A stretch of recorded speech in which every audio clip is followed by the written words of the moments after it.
조갑제 TV 시청자 여러분 안녕하십니까. 2022년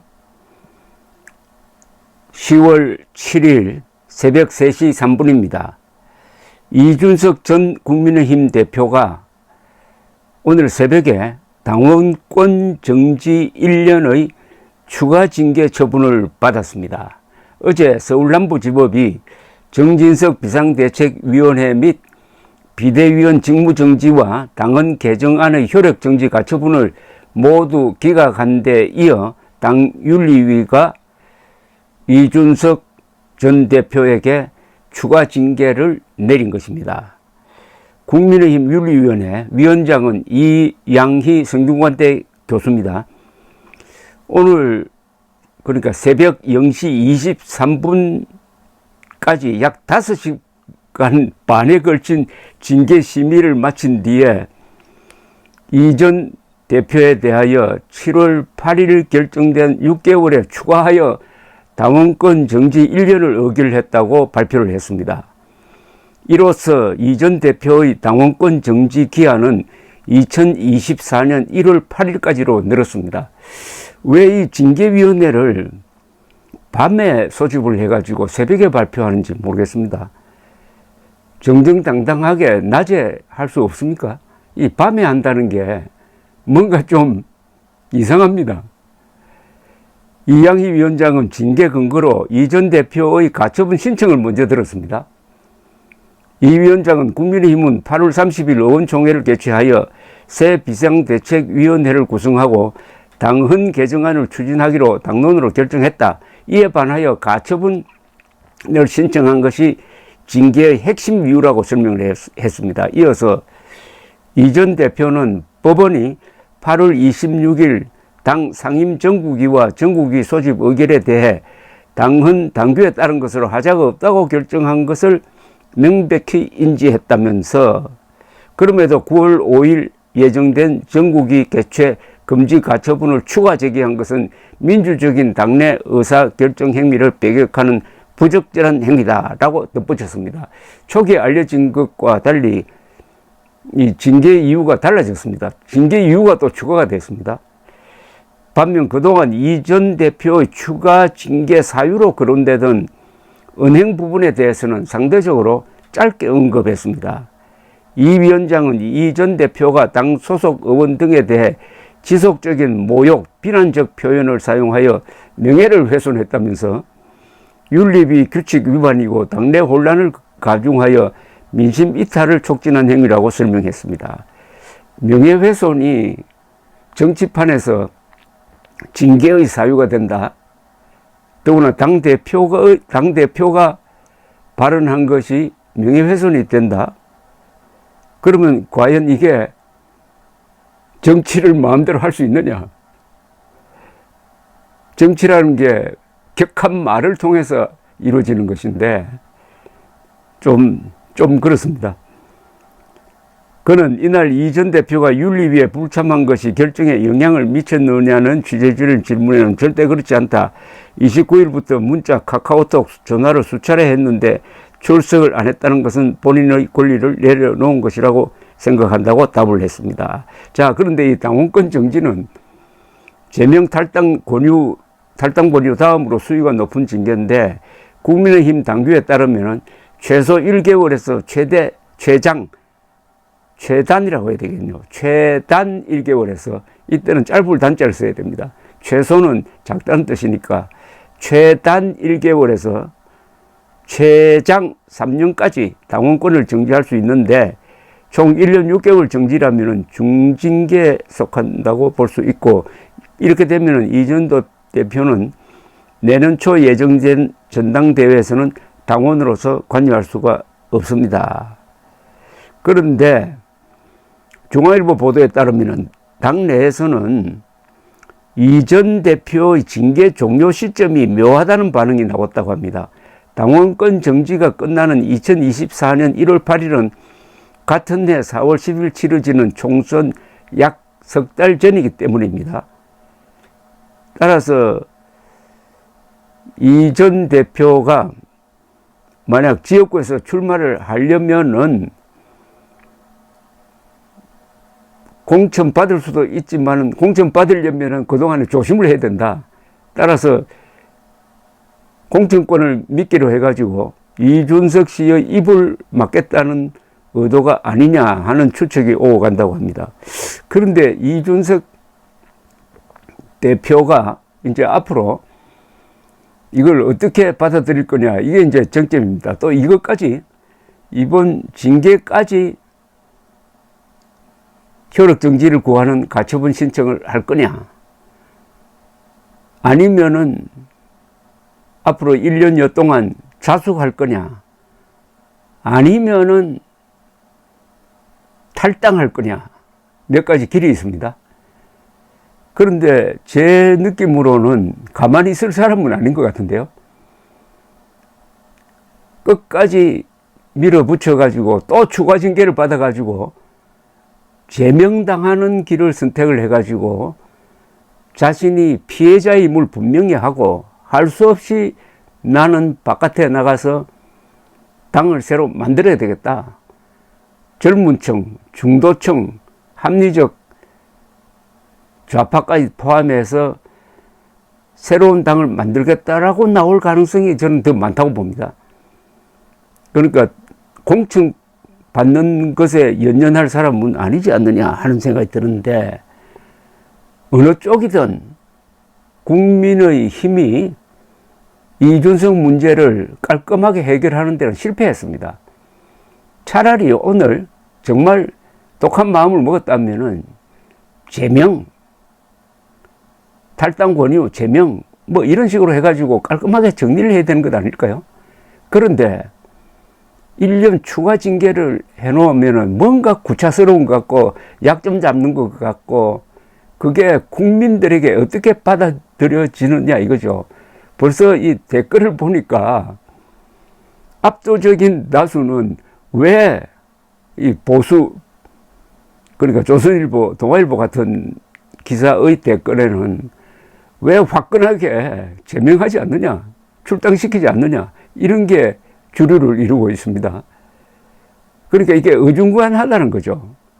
정말 그 정도로 해당 행위를 했으면은 제명 해가지고 차라리 관계를 끊어버리든지. 근데 문제는 그렇게 하면은 이준석 당대표가 바깥에 전 대표 됩니다. 이제는 정대표입니다. 전 대표가 신당을 만들면 어떻게 되느냐. 신당을 만들 때 지금 국민의힘 안에 이준석 지지 현역 의원들이 몇 사람 있으니까 이 사람들이 나간다.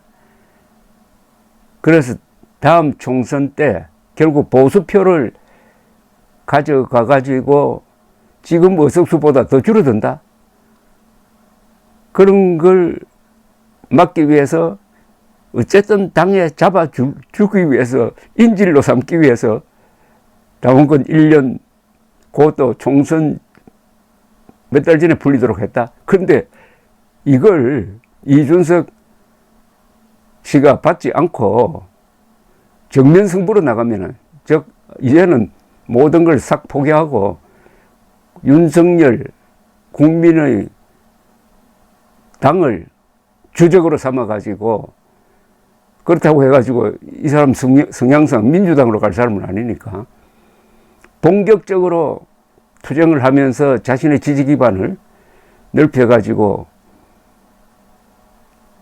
창당하고, 그 창당한 정당이 2024년 총선에서 몇십 석을 얻는다. 그리고 그 판도에서 그렇게 되면은 아마 민주당이 과반수 의석을 얻을 가능성이 높겠죠. 제2당이, 현실적으로는 제2당이 국민의힘이 되고 제3당이 신당이 되어가지고 국민의 힘은 지금보다도 더 의석수가 줄어버린다? 그러면은 전국은 새로 만들어진 이준석 당과 민주당이 요리한다? 최악의 경우에는 탄핵 3분의 2 의석, 즉 탄핵 가능 의석도 구성할 수 있다. 이렇게 되는 코스가 저는 전망을 한다면 그 가능성이 지금 저는 높다고 봅니다. 어찌되었든 국민의힘이 최악의 수를 쓴 건 확실합니다. 이번 또 최악의 수를 썼어요. 최선은 뭐였느냐? 징계를 안 했어야 됩니다. 징계를 안 하고, 그러면은 이준석 당대표가, 전 당대표가 되겠네요. 전 대표가 말이 좀 순화되고, 그래도 자숙을 하는 그런 기회를 줄 수가 있었는데, 이제 완전한 출당도 아니고, 그리고 뭐 봐주는 것도 아니고, 추가 징계 1년 되면은 앞으로 우선 국민들에 대한 인상이 나빠질 뿐만 아니라 이준석으로부터 오히려 반격을 받을 구실을 더 많이 준 것 아니냐 하는 생각이 듭니다. 이 처음부터 잘못된 게 이준석을 징계하려고 했을 때 그 후에 일어날 사안에 대한 대책 없이 한 것 아닙니까? 여기에 돌발 변수가 하나 있었죠.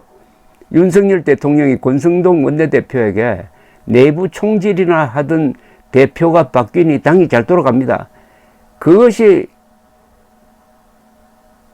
알려지니까 그걸 덮기 위해서 처음부터 계획 안 했던 이준석 몰아내기를 위해서 비상대책위원회를 구성하는 꼼수를 부리다가 이게 법원의 제동을 받았다.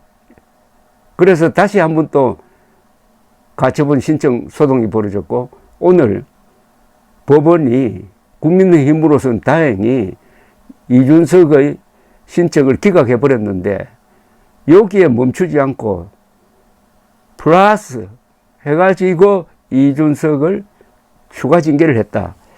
자꾸 제가 윤석열, 권성동 두 사람이 특수부 검사 출신인데 특수부 검사의 악습이 별건 수사입니다. A라는 수사 목표를 가지고 했는데 그게 실패했다. 그럼 거기서 단념을 해야 되는데, 그러지 않고 그 A라는 사람이 가지고 있는 다른 약점, 뭐 여자 관계라든지 돈 관계라든지 이런 걸 들이다 조사를 하고, 또 주변 인물들, 친족들 수사를 해가지고 그걸 가지고 약점으로 삼아가지고 자백을 받아내는, 그 과정에서 목숨 끊는 사람들이 많은 이 특수부 검사들의 악습인 별건 수사식으로 이게 이준석 문제를 처리하는 것 아니냐. 청와대 이전도 마찬가지지만은 하는 그런 느낌을 버릴 수가 없습니다. 정치를 징계로 하면은 그 결말이 어떻게 되느냐 하는 것은 역사적인 맥락이 있습니다. 언론과 인터뷰한 김영삼 야당 총재를 국회에서 제명한 다음에 일어났던 게 부마 사태입니다. 부마 사태 열흘 뒤에 11.6 사건이 일어납니다. 뭔가 좀 불길한 느낌이 듭니다. 지금 보수는 이제 거의 해체되고 있습니다. 보수 해체의 제1공로자는 윤석열 대통령이죠. 윤석열 대통령을 당선시킨 게 결국 보수 중도 젊은층의 연합이었습니다.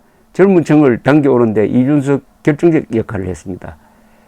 그런데 이렇게 되니까 중도 달아나고 젊은층은 완전히 앙심을 품어가지고 40대만큼 또는 40대보다 더 심하게 반윤석열로 돌았습니다. 그래서 지지율이 24%까지 떨어졌어요. 그럼 여기서 다시 자신을 대통령으로 만든 보수, 중도, 젊은층 이 연합 구도를 다시 복원할 노력을 하지 않고 계속 이런 식으로 가버린다? 이제 앞으로 어떤 일이 벌어질지. 친이준석계 인사로 분류되는 허은하 국민의힘 의원은 오늘 이준석 전 대표가 당의 혼란을 초래했다는 이유로 당원권 정지 1년의 추가 중징계를 받은 것에 대해서 보수의 자유가 사라진 날이라고 비판을 했습니다. 자신의 페이스북에 오늘은 이준석 개인이 아니라 보수의 자유가 사라진 날이다. 자유 없는 보수는 힘에 의해 지배되는 권위주의에 불과할 뿐이다. 국민의힘은 국민은 없고 힘만 있는 일방통행 정당이 되었다고 꼬집었습니다. 하지만 잠시 흔들릴 뿐 다시 바로 서겠다며 비상식적인 권위와 공정하지 않은 힘과의 싸움에서 결코 되돌아서지 않겠다고 밝혔습니다. 이 허은하 의원은 대변인으로서 참 깔끔하게 잘 싸우는 사람입니다. 이 사람이 이렇게 이야기를 하는데 국민의힘은 국민은 없고 힘만 있는 일방통행 정당이 되었다. 보수가 자유를 잃었다. 이렇게 이야기를 하고 있습니다. 아무리 이준석 전 대표를 미워하더라도 이준석 전 대표가 없었더라면 윤석열 대통령 당선은 불가능했을 것이라는 것은 그건 뭐 수치로서 충분히 증명될 수가 있습니다. 20대, 30대가 이준석을 매개로 해가지고 윤석열 득표율이 거의 47%로서 이재명 후보 득표율과 거의 비슷했습니다. 20대, 30대에서 이렇게 보수 후보가 득표율이 높았던 적은 처음입니다. 박근혜 후보의 득표율보다 한 12, 3%포인트 더 높아졌습니다. 이게 이준석 공 아니면 누구 공이겠습니까? 그래서 여론조사에 의하면은 윤석열 후보가 당선된데 1등 공신은 윤석열이 아니라 이준석이가 1등이고 윤석열 2등 뭐 이렇게 보는 사람도 있다고 그러더라고요. 그러니까 젊은 당대표가 지휘한 선거에서 대선에서도 이기고 지방선거에서는 압승을 했다? 그러면은 그런 공격이 있으면은 좀 문제가 있더라도 덮어주는 게 정치 아닙니까? 정치란 건 뭡니까? 자신의 세력을 불리고 상대방을 약화시키는 것 아닙니까? 상대방의 약점은 공격하고 자신들의 약점은 덮어야 되는데 지금 확인도 안 되는 성 관련 이야기를 가지고 징계를 했는데 징계하고 나서 보니까 경찰에서 수사를 해가지고 성상납은 성립이 안 된다. 이거 뇌물죄가 성립이 안 된다 해가지고 무혐의 처분 처리하고 말았습니다.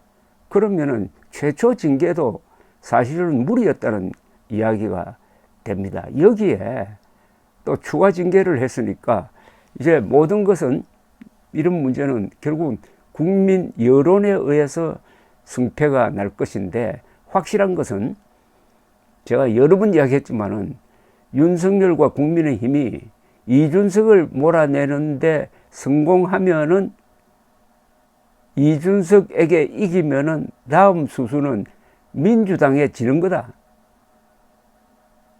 윤석열이 이준석에게 이기면은 민주당에는 진다 하는 구도에는 변함이 없다고 봅니다. 감사합니다.